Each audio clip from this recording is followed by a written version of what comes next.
Hey, hey. Si tu as aimé la version 1 avec le solo de John Petrucci, eh bien je te propose d'aller encore plus loin dans ce solo de malade avec ce coup-ci, ce solo de malade du grand, de l'énorme, de l'incommensurable Alex Koltnik. Et en même temps, tu vas peut-être apprendre une gamme dont je suis peut-être même pas sûr que tu aies déjà entendu le nom. C'est parti.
Alors voilà, donc le titre, Many Lies de Testament. Hein, bon bah Testament, voilà, ça fait quand même partie des grands. Bon, en termes de vente, c'est moins, mais on est juste à la porte du Big Four. Hein. C'est-à-dire que c'est le Big Four, c'est Metallica, Slayer, Megadeth et Anthrax. Testament, on est vraiment... Ils font partie des premiers. Voilà quoi. Alors, les albums, je suis pas tout fan de Testament. En fait, c'est le riffing de Peterson, je crois, Eric Peterson, que je suis pas super fan. Voilà. Je sais pas, mais bon, attends, il y a des trucs énormes. Ils ont eu Steve DiGiorgio, ils ont eu Gino Glan à la batterie. Enfin, je veux dire, bon, bref. C'est sur l'album The Ritual, donc, qui est sorti en 92. Voilà, donc 92, qu'il a été fait en 91, 92, on est sur cette période où les groupes de thrash commencent à faire un peu autre chose. Tu sais, le Black Album est sorti. Clairement, le Black Album a montré aux autres groupes, voilà ce qu'on peut faire, les gars. On n'est pas obligé de faire du trrr, tu vois. Donc les mecs commencent à, voilà, à aller un petit peu différemment. Et puis ça rapporte du pognon depuis un moment. Testament, c'est un vieux groupe. Il racontait dans une interview que c'était la première fois où ils avaient pris le temps de produire les choses, de faire ça bien. Tu vois, c'est aussi, il faut savoir, le dernier album avec donc Alex Koltnik et Clemente. Oui, c'est comme ça, oui, Clemente. Louis Clemente, le batteur. Voilà, bon, les tensions dans le groupe, hein, j'imagine les drogues et tout, fait que il est parti. Et puis, on va pas se mentir, le père Koltnik, ça faisait un petit moment qu'il léchait vers le jazz. Et ça va s'entendre dans le solo. Et ça s'est toujours entendu dans le son d'Alex Koltnik. Donc voilà, donc on a un album qui est de 92. Ça fait partie de ces albums de ces époques où ils partaient un petit peu ailleurs. C'est là où on va avoir aussi Countdown to Extinction avec Megadeth, voilà, bon, tu vois. Ça commence un petit peu à se civiliser, les mecs deviennent fins dans la composition. Et ça s'entend. L'album, il est produit par Tony Platt. Il y a deux, voilà. Bon, encore un petit, alors, comme d'habitude, je mes notes, je regarde, il a fait qui? Alors, c'est une bonne question. Il a fait AC/DC, Cheap Trick, Bob Marley, Iron Maiden, Shy, bon bah ça, voilà. Je sais pas, voilà. Billy Guy, Foreigner, voilà, je passe, hein, je vais pas tous les faire, Motorhead et donc Testament. Donc Alex Koltnik. Alors Alex Koltnik, tu dois, il est un visuel, on le reconnaît tout de suite avec ses grandes mèches blanches de chaque côté.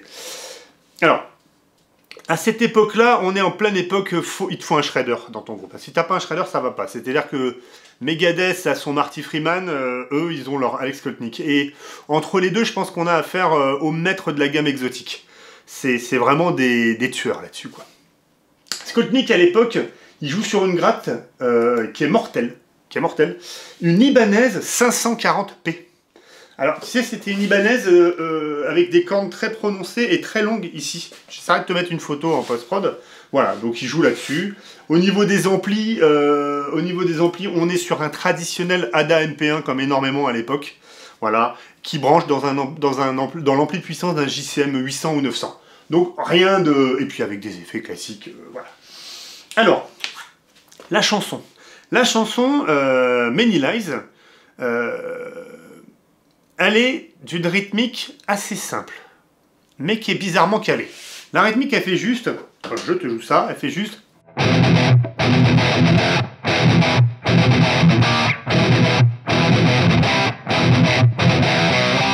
Voilà, tu vois ce que je veux dire? Mais là où c'est fort, c'est que le ta-ta-ta-tin, ta-ta-ta-tin, ta-ta-tin, ta-ta-ta-tin, tu vois, il tombe ta-ta-ta-tin, ta-ta-tin, ta-ta-ta-tin. Tu vois, ça tombe pas ta-ta-ta-tin, ta-ta-ta-tin. Ça joue avec le pied tout seul, étant fort, ça se décale et tout. Voilà, donc c'est assez fin. Et sur la deuxième partie qui représente le refrain...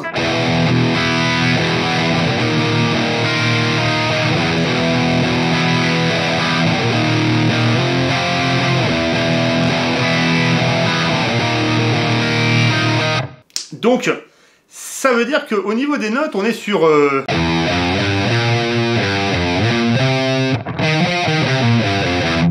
Tu vois tout de suite? Alors un phrygien pourrait passer dessus. Un mi-phrygien pourrait passer dessus. Oui, je pense que ça passerait. Mais là où c'est très très fort, c'est que Alex Koltnik ne l'entend pas du tout pareil. Alex Koltnik va voyager entre une gamme qui s'appelle, donc une gamme exotique qui s'appelle, alors le nom je vais vérifier pour ne pas écorcher ce nom, hein, parce qu'on dise pas de conneries, c'est la gamme de Ishiko Susho. Ishiko Susho. Ah putain la vache. Ishiko Susho. Susho. Ishiko Susho. Ishiko Susho. Je l'ai dit, à toi. Ishiko Susho. Oh putain la vache, rien que de dire la gamme, c'est balèze. Alors imagine la jouer. Alors, je regarde un petit peu parce que si tu veux, j'ai pas ça en tête, hein, je t'avoue, c'est pas une gamme que je me sers tous les jours. J'ai regardé un peu ce qu'on dit sur cette gamme-là. Donc déjà, c'est une gamme à 8 notes, pas à 7 notes. Donc japonaise, hein, avec un nom comme ça, t'imagines bien que c'est pas berrichonné, ni breton, hein, parce que si c'était breton, ça ferait Ker et ça finirait par un A, toujours. Voilà. Et alors, on a quoi dans cette gamme? Donc tu vois, donc ça nous fait une gamme qui fait... Donc... Première, seconde, tierce, quarte, quinte bémol, quinte, d'accord? Après, la sixte, la septième, voilà. Donc, ça c'est en long sur le manche, mais ça fait donc, elle sonne comme ça.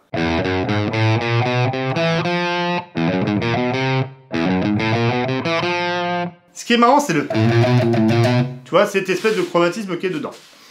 Donc, voilà, ça, et il met dedans aussi de la gamme diminuée, hein, ça c'est déjà plus classique.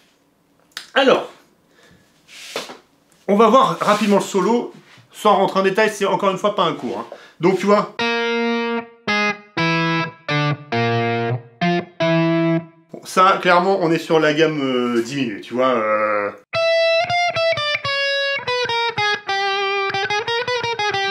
Donc là, c'est ce qui donne un peu ce sentiment bizarre. Et puis quand tu démarres sur un mi et que...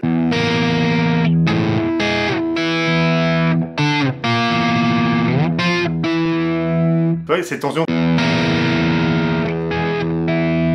Donc déjà, l'ambiance, elle est posée là. Après, il nous part donc sur sa fameuse gamme de Ishiro Shishijo, que je ne me rappelle pas, si je ne lis pas. Donc déjà, tu vois... Il aime bien partir sur... Tu vois, il part pas sur le mi, il fait pas... Non, c'est vraiment... Et là, moi, c'est quelque chose que je fais en tapping, parce que je trouve que j'arrive mieux à le maîtriser, j'ai plus de facilité à être fluide. Un petit peu à la Greg Howe, je crois, je sais plus... non. Donc moi, j'aime bien le faire en tapping, donc c'est...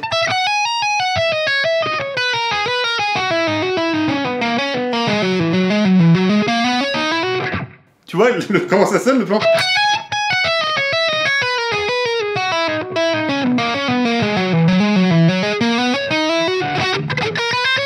Et après il y a un chromatisme, tu vois, parce que la batterie fait tout. Donc...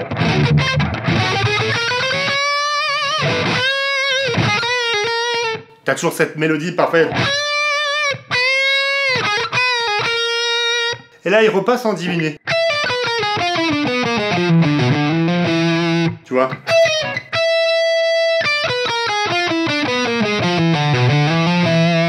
Donc, à aucun moment tu as eu...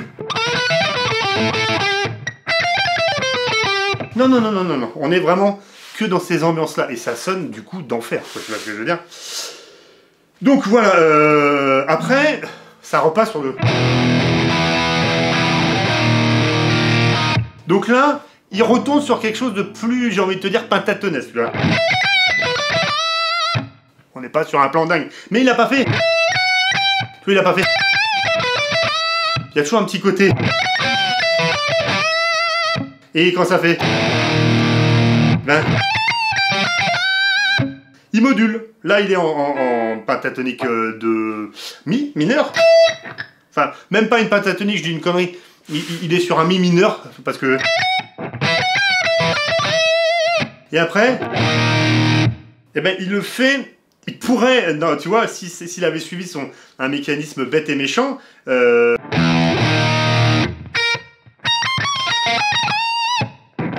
Tu vois, il a suivi l'accord. Non, là où il est plus fort, c'est que... Il le considère sur un mode, et du coup, il va jouer un sol. Il va répéter le plan en sol.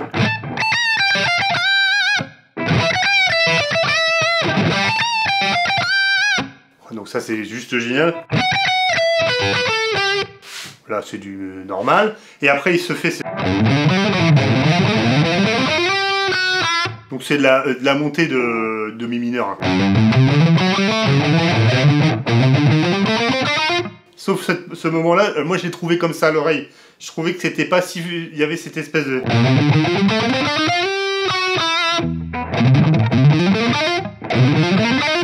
Moi j'ai trouvé ça à l'oreille. Bon, écoute, ça, je pense que c'est ça à mon avis, tu vois. Et donc...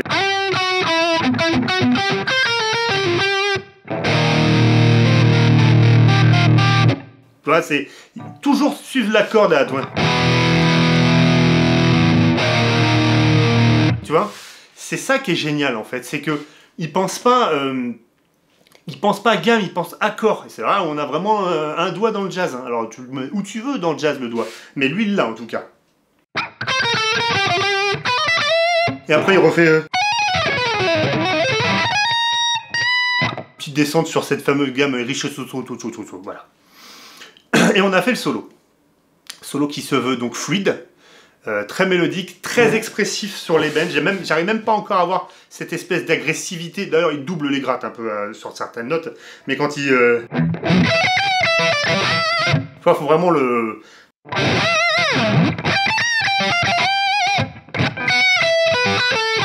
Faut vraiment... Voilà, c'est... Bref, c'est... Il alterne entre le legato et ça. Alors, pourquoi le legato? Parce qu'il faut savoir que le père Skotnick, il a eu un prof qu'on connaît tous un petit peu. Il a eu le prof qu'on aimerait tous avoir, Joe Satriani. Donc, je pense que ça a dû l'aider pour avoir cette approche un peu modale et des gammes un peu sorties de nulle part. Donc voilà. Après, on est sur... j'ai un peu arrangé le solo, c'est-à-dire que j'ai recoupé couplet-refrain, j'ai directement été à la fin pour condenser, et c'est là où j'ai...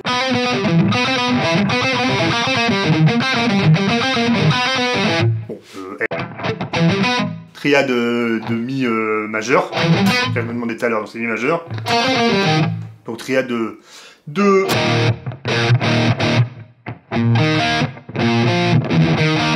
mi bémol, mineur, excuse-moi. Des fois je bug. Donc voilà. Voilà, donc il suit après tout bêtement, et il retourne sur... Voilà. Donc on a affaire, là, à un solo absolument, à mon avis, génial, géant. C'est, je pense, dans mes top 10, si c'est pas top 5 des solos préférés. J'ai bossé énormément dessus pour choper, parce que j'ai trouvé des partoches, mais elles étaient un peu crasse-pouettes. Donc il a fallu recouper, enfin, donc voilà. Ce solo est magnifique. Et ce solo, surtout, nous enseigne un truc, c'est que quand tu dois composer un solo pour ton groupe, eh ben, plutôt que de systématiquement partir sur... qui est très bien, hein. Faut arrêter, hein. La pentatonique, c'est magnifique. ben, il y a d'autres choix possibles et ben, il est possible de donner des ambiances comme ça. Alors peut-être que tu donneras pas des ambiances comme ça dans un groupe de pop tout gentil, tout mignon, mais si tu veux te marrer un peu, voilà un exemple à suivre. Et on verra d'ailleurs avec Marty Friedman des solos comme ça, il y en a d'autres avec le père Friedman. Et il y en a d'autres aussi avec le père Skoltik. Mais celui-là, il est vraiment, vraiment, vraiment, vraiment ancré dans le style. Après, il est un peu moins là-dedans. Donc voilà, on en est là. J'espère que ça te plaît. N'hésite pas à t'abonner parce que je sais qu'il y a plus de 70% des gens qui regardent la vidéo qui ne sont pas abonnés. Abandonné, je sais pas si vous l'êtes, hein. Moi je suis abandonné, moi. Ah, capitaine. Bon, et le problème qu'il y a, c'est que comme je me prends des bannes systématiquement parce que je fais de la musique qui ne m'appartient pas, hein, si vous n'êtes pas abonné avec la cloche, vous ne verrez pas les vidéos. Voilà. Et franchement, je tiens à ce format, donc je pense que je vais le garder. Voilà, sauf si on tombe à 500 ou 600 vues sur ça, bon, au bout d'un moment tu te décourages un petit peu. Donc c'est pour ça, on s'abonne, on met la cloche. Hein, voilà. Et puis la suite, vous pouvez me proposer hein, si vous voulez que j'analyse des solos comme ça. Voilà, ça peut aussi. Je sais pas si je le ferai, parce que je sais pas si je suis capable de le faire. Mais ça peut me donner des idées, même si j'ai un petit peu d'idées. A plus, les dudes et les dudesses.